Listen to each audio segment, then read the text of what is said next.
गणपती बाप्पा मोरया, मंगलमूर्ती मोरया. बाप्पाच्या कृपेने तुमच्या सर्व इच्छा मनोकामना पूर्ण हो. नमस्कार मंडळी. तर आज आहे संकष्टी चतुर्थी.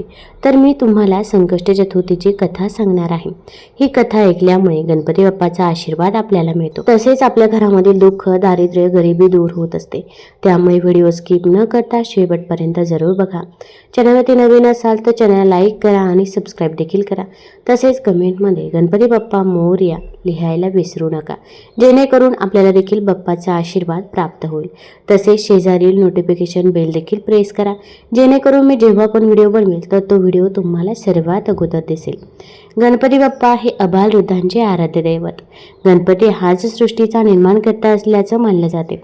तोच ब्रह्मा आहे, विष्णू आहे, रुद्र आहे, इंद्र आहे असं सांगितलं जातं. तो समारंगणात अग्रस्थानी लढणारा, आनंदाच्या प्रसंगी मनसोक्त नाचणारा, गोडधोड आवडीने खाणारा, शिक्षणाची आवड आणि आस्था बाळगणारा, असा सर्वांना आदर्श वाटणारा असा देव आहे. गणपती बुद्धीची देवता आहे. गणपती ही वैश्विक देवता आहे. गणेश ही प्रेरणा देणारी देवता आहे. विविध कलांच्या आविष्काराने सर्वांशी खुला संवाद साधणारे आणि सर्वांना आपलेसे वाटणारे हे दैवत पराक्रमी असले तरी कोपिष्ट नाही, तेजस्वी असले तरी तापहीन असे हे दैवत. यामुळेच देवत्व असलेला गणपती जवळचा आणि आपल्यातलाच वाटतो. विघ्नहर्ता, सुखकर्ता गणपती बाप्पाची कृपा लाभावी यासाठी विविध उपासना केल्या जातात. यामध्ये चतुर्थी व्रताचरण विशेष शुभ फलदायी मानले जाते. कोणत्याही कार्याची सुरुवात प्रथमेश गणपती स्मरण पूजनाने केली जाते. जे कार्य हाती घेतलेले आहे ते निर्विघ्नपणे पार पडावे. अडथळे, संकटे, समस्या, अडचणी दूर होऊन कार्यसिद्धी यशस्वी व्हावी यासाठी गणपतीचं आवाहन केलं जातं. मराठी वर्षातील शेवटची फाल्गुन संकष्ट चतुर्थी असल्यामुळे आवर्जून व्रत करावे आणि वर्षभरात बाप्पाने आपल्यावर केलेल्या कृपेसाठी कृतज्ञता व्यक्त करावी असं सांगितलं जातं.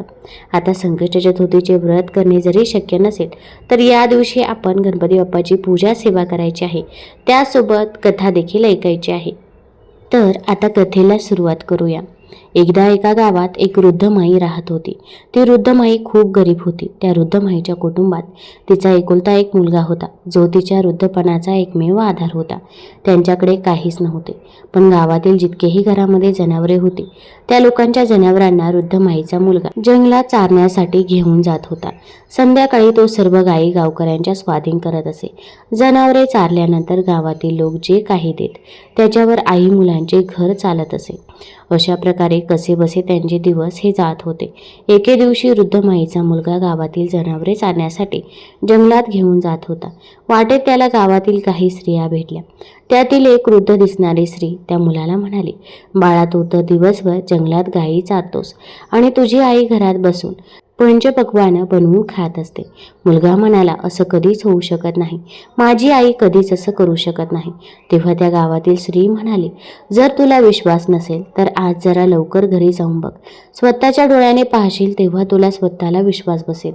मुलाने विचार केला, ठीक आहे, पाहण्यात माझं काय नुकसान आहे. आत मुलगा ज्यावेळी घरी पोहोचायचा त्याच्यापेक्षा आज थोडा आधीच घरी आला. त्या दिवशी संकष्ट चतुर्थीचा दिवस होता. वृद्ध माई संकष्ट चतुर्थीचे व्रत ठेवले होते आणि ती तिळकुट बनवत होती. चुलीवर कढई ठेवली होती, त्यात ती तीळ भाजत होती.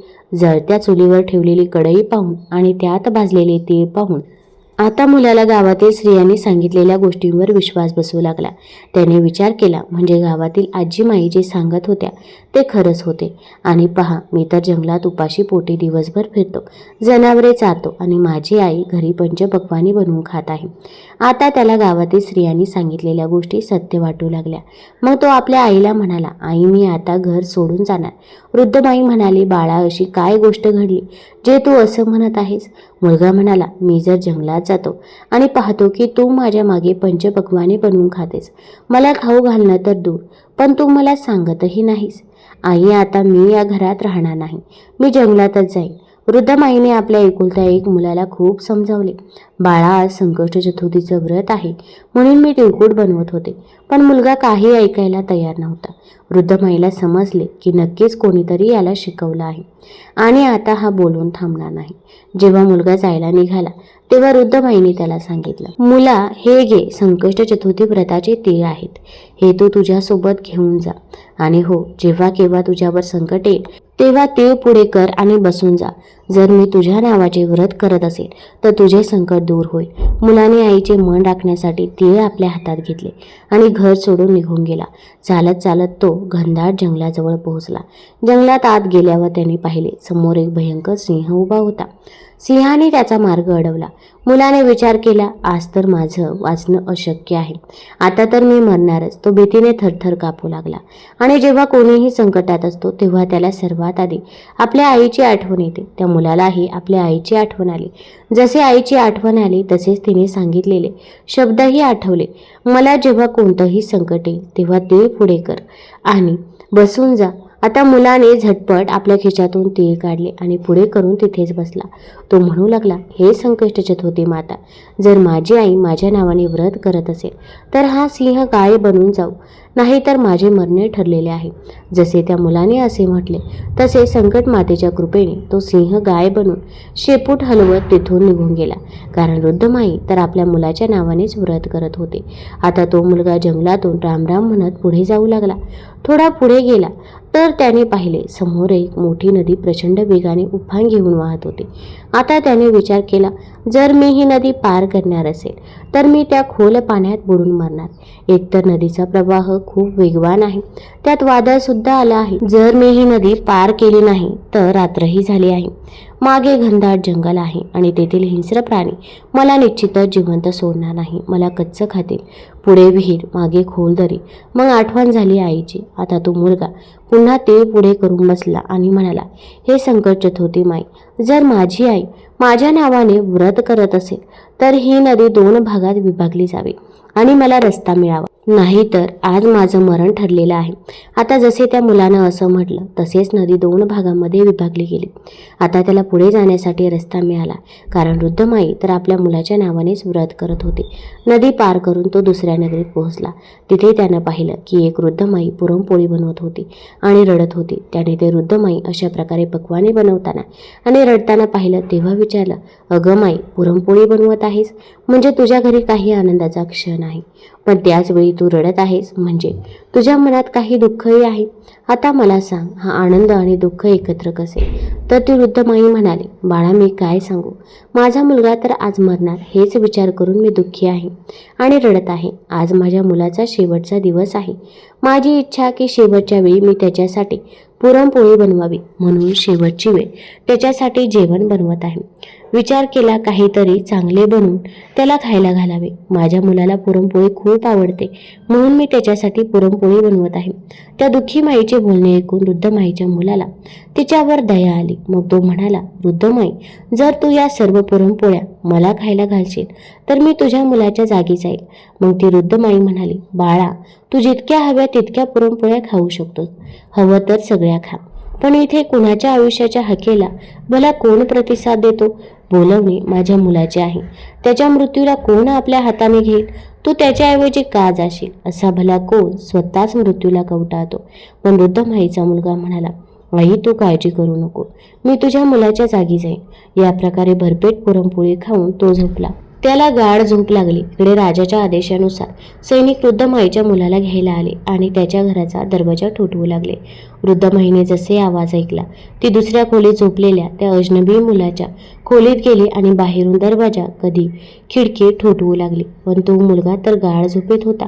शेवटी खूप वेळ ठोठवल्यावर तो मुलगा उठून बसला आणि म्हणाला, माई आले का घेऊन जाणारे? मग वृद्धमाई म्हणाली, हो बाळा, राजाचे सैनिक आले आहेत. आणि मग तो मुलगा सैनिकांसोबत निघून गेला. जाऊन तो आव्यामध्ये बसला. आव्याच्या आत बसतात त्याला आपल्या आईची आठवण आली. त्याने पुन्हा आपल्या हातात तीळ घेतले आणि म्हणाला, हे संकष्ट चतुर्थी माता, जर माझी आई माझ्या नावाने व्रत करत असेल तर आज ही जळणारी आग माझे काही वाईट करू शकणार नाही.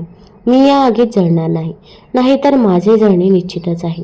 3 दिवस झाले तिथे जवळ काही मुले खेळत होती. खेळता खेळता मुलांची ती गोटी त्या मोठ्या माठाला जाऊन धडकली. त्याच्या आत तो मुलगा आणि काही भांडे ठेवली होती आणि आवा होत होता. आतून जसे टन असा आवाज झाला त्या माठातून, तसे आजूबाजूचे सगळे लोक आश्चर्यचकित झाले. पहिल्यांदा हा आवा 6 महिन्यात शिजत असे, पण आज फक्त 3 दिवसातच कसा झाला? हे कळताच संपूर्ण नगरी एकत्र जमली. राजाला हे समजले, त्यामुळे राजालाही बोलवणे गेले. आता तर आव्याच्या चारही बाजूला मोठी गर्दी जमली. मग राजाने सैनिकांना सांगितले, माठ खाली उतरवा. जसे सैनिक माठ खाली उतरू लागले, आतून आवाज आला, भाऊ हळूहळू उतरवा, भाऊ हळूहळू उतरवा.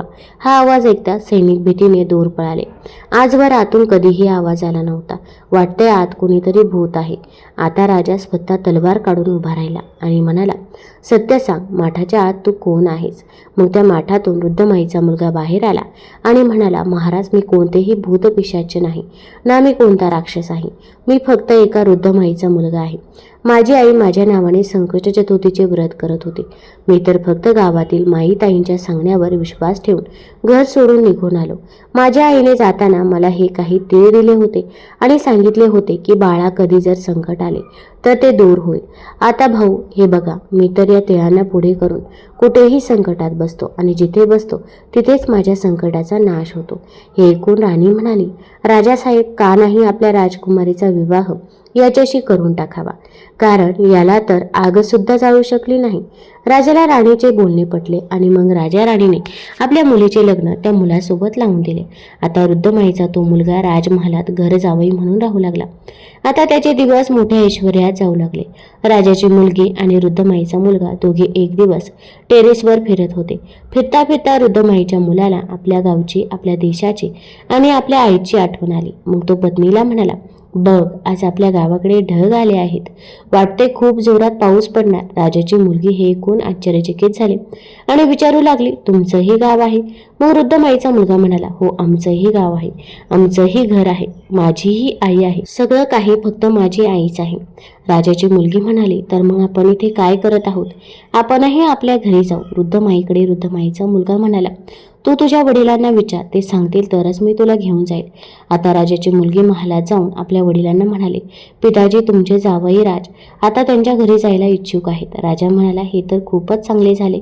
दूरचा जावई लाखाचा जावई, घरचा जावई फुकटचा जावई. ठीक आहे, तुम्ही दोघे तुमच्या घरी जा, कमवा, खा, तुमच्या संसाराची गोडी वाढवा.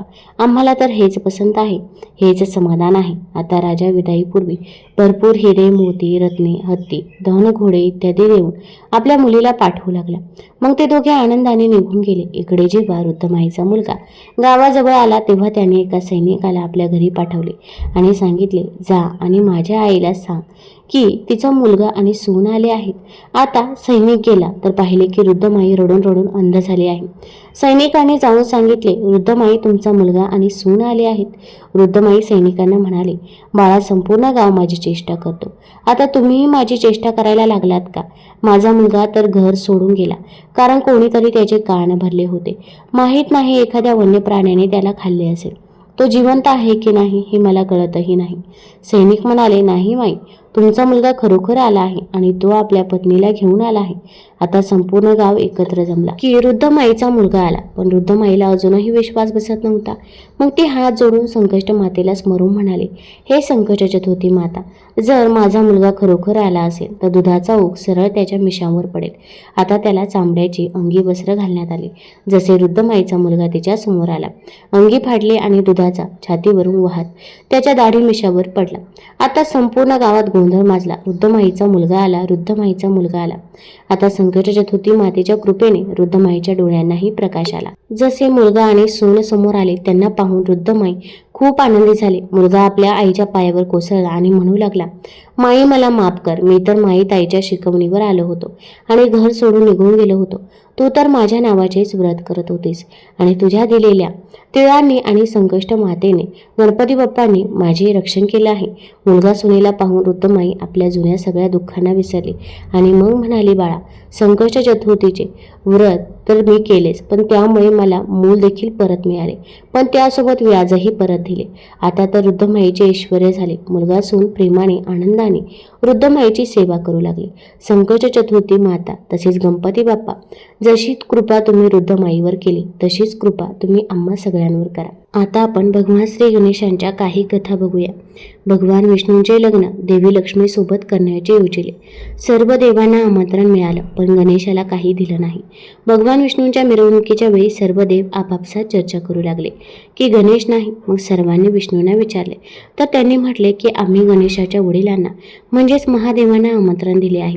जर गणेशाला वडिलांसोबत यायचे असले तर ते आले असते. तर काही जण म्हणू लागले की ते जास्त खातात आणि ते आले तरी त्यांना घराच्या संरक्षणासाठी बसवून ठेवण्यात येईल.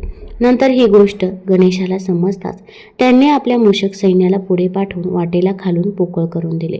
वऱ्हाड तिथून निघाल्यावर रथांची चाकं जमिनीत रुतली. बऱ्याच वेळा प्रयत्न केल्यावर देखील चाक नाहीच निघाले. सर्वांनी आपापल्या परीने प्रयत्न केले तरीही निघालं नाही. बऱ्याच जागीतून तुटायला लागले. कोणालाही काही सुचत नव्हती की आता काय करावं. तेव्हा नारदजींनी सांगितले की आपण गणेशाचा अवमान करून चांगलं केलं नाही. जर आपण त्यांना मान देऊन आमंत्रित कराल तरच आपले कार्य सिद्ध होऊ शकेल आणि हे संकट देखील टळेल. मग शंकराने आपल्या सेवक नंदीला पाठवले आणि ते गणेशाला घेऊन आले. गणेशाची आदराने पूजा करताच रथाची चाके निघाली. त्यामुळे पहिल्यांदा भगवान गणेशाचे पूजन हे केले जातं. देवी पार्वतीला सर्व देवांनी अमृतापासून तयार केलेले एक दिव्य मोदक दिले. मोदक बघून दोन्ही मुले कार्तिकेय आणि श्री गणेश आईकडून ते मागू लागले. तेव्हा आईने मोदकाच्या महत्त्वाचे वर्णन करून म्हटले की आपल्या दोघांमधून धर्माच्या दृष्टीने श्रेष्ठ होऊन सर्व तीर्थक्षेत्रांना जो प्रथम भेट देईल त्यालाच हे मोदक मिळेल. आईची गोष्ट ऐकून कार्तिकेय तर आपल्या मोरावर बसून एक चांगले मुहूर्त बघून सर्व तीर्थक्षेत्रांना भेट देऊन आले. इथं गणेशाचं वाहन उंदीर असल्यामुळे ते असं करण्यास असमर्थ होते.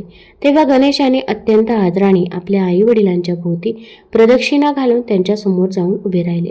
हे बघून आई पार्वती म्हणाल्या की सर्व तीर्थक्षेत्रात केलेले स्नान, सर्व देवांना केलेला नमस्कार, सर्व यज्ञाची फलप्राप्ती, सर्व प्रकारचे उपवास, मंत्र, योग आणि संयमाचे पालन हे सर्व आई वडिलांच्या पूजेच्या 16व्या भागाच्या बरोबर देखील असू शकत नाही. म्हणून हे श्री गणेश शेकडो पुत्र आणि शेकडो गणांच्या पेक्षा वर आहे. म्हणून हे मोदक मी श्री गणेशाला देत आहे. आई वडिलांच्या भक्तीमुळे प्रत्येक यज्ञात सर्वात आधी श्री गणेशाची पूजा होईल असे पद्मपुराणामध्ये देखील सांगितलं आहे. तुम्हाला जर ही कथा आवडली असेल तर चॅनल लाईक करा, सबस्क्राईब करा आणि आपल्या मित्रपरिवारासोबत जरूर शेअर करा. धन्यवाद.